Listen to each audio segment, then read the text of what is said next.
Hello అందరికీ welcome to Santosh talks. ఈ వీడియోలో కెప్టెన్సీ కంటెండర్ టాస్క్ ఎలా జరుగుతుంది, ఎవరెవరు ఎక్స్ హౌస్ మేట్స్ అయితే హౌస్లోకి వచ్చారు, రాబోతున్నారు, ఎవరితో ఎవరు ఆడారు, ఎవరు గెలిచారు అనేది ఈ వీడియోలో మీకు క్లియర్గా చెప్తాను. దానికంటే ముందు మీరు చేయవలసిన పని, నాకు చేసిన హెల్ప్ ఏంటంటే ఒక చిన్న లైక్ అయితే చేయండి వీడియోని.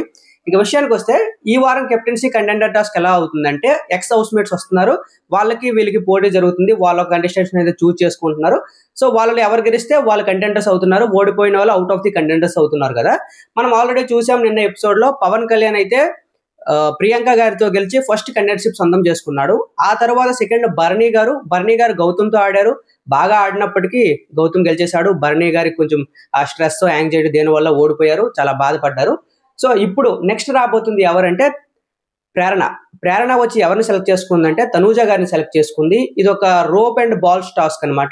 సో ఈ టాస్క్ లో అయితే ప్రేరణ గెలిచింది, తనూజ ఓడిపోయింది. తనూజ ఓడిపోవడం వల్ల కెప్టెన్సీ కంటెండర్ రేస్ నుండి అయితే తప్పుకుంది. మరి కెప్టెన్ ఈ వారం అయితే తనూజ అవ్వలేదు. అది చాలా మంచిదే, ఎందుకంటే తనూజ మళ్ళీ కెప్టెన్ అయితే తనూజ నామినేషన్స్ లో ఉండదు నెక్స్ట్ వారం. సో అది ఓటింగ్ ఎఫెక్ట్ అవుద్ది, ఎందుకంటే ఈ వారం నుండి కంటిన్యూస్ గా ఎవరు ఓటింగ్ లో ఉంటే వాళ్ళు విన్నర్ అయ్యే అవకాశం ఉంది. ఓటింగ్ నుండి తప్పించుకుంటే మాత్రం వాళ్ళకి ఓట్ పడే అవకాశం తగ్గిపోద్ది. కాబట్టి సో అది తనూజకి గుడ్ న్యూస్ గా చెప్పొచ్చు. టాస్క్ ఓడిపోయిందని బాధపడద్దు. నాకైతే తనూజ టాస్క్ ఓడిపోవడమే మంచిది అనిపించింది. నెక్స్ట్ ఎవరు వచ్చారంటే మానస్ వచ్చాడు. మానస్తో ఎవరికి అయ్యిందంటే demon Pavan. Manas versus demon Pavan మంచిదైతే జరిగింది. అది ఎలా అంటే విలేజ్ థీమ్ బ్యాక్గ్రౌండ్తో ఒక టాస్క్ అయితే జరిగింది. ఇందులో డెమోన్ పవన్ అయితే గెలిచాడు, మానస్ అయితే ఓడిపోయాడు. Demon Pawan second captaincy contender task కి సెలెక్ట్ అయ్యాడు అనమాట. సో పవన్ కళ్యాణ్, డెమోన్ పవన్ అయితే ఇప్పటివరకు సెలెక్ట్ అయ్యారు. అలాగే హారిక గారు వచ్చారు. మనకు దేత్తడి హారిక తెలుసు కదా, ఆమె సుమన్ శెట్టి గారితో ఒక టాస్క్ అయితే ఆడారు.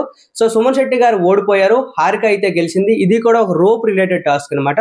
సో సుమన్ శెట్టి గారు కూడా out of the contender race అనమాట. ఇంకా నెక్స్ట్ రాబోయే కంటెస్టెంట్స్ ఎవరు అంటే యావర్ రాబోతున్నాడు, శోభా శెట్టి అయితే రాబోతుంది. వీరు ఎవరిని చూస్ చేసుకున్నారో ఇంకా గేమ్ ఏంటనేది మనకు తెలియదు, ఇంకా వస్తారు కాబట్టి షూటింగ్ అయితే అవ్వలేదు.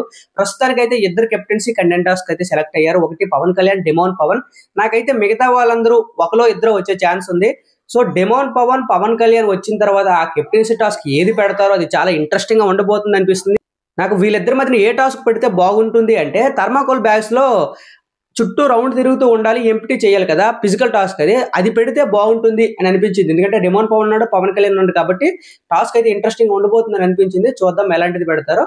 వీడియోని అయితే లైక్ చేయండి. Thank you so much.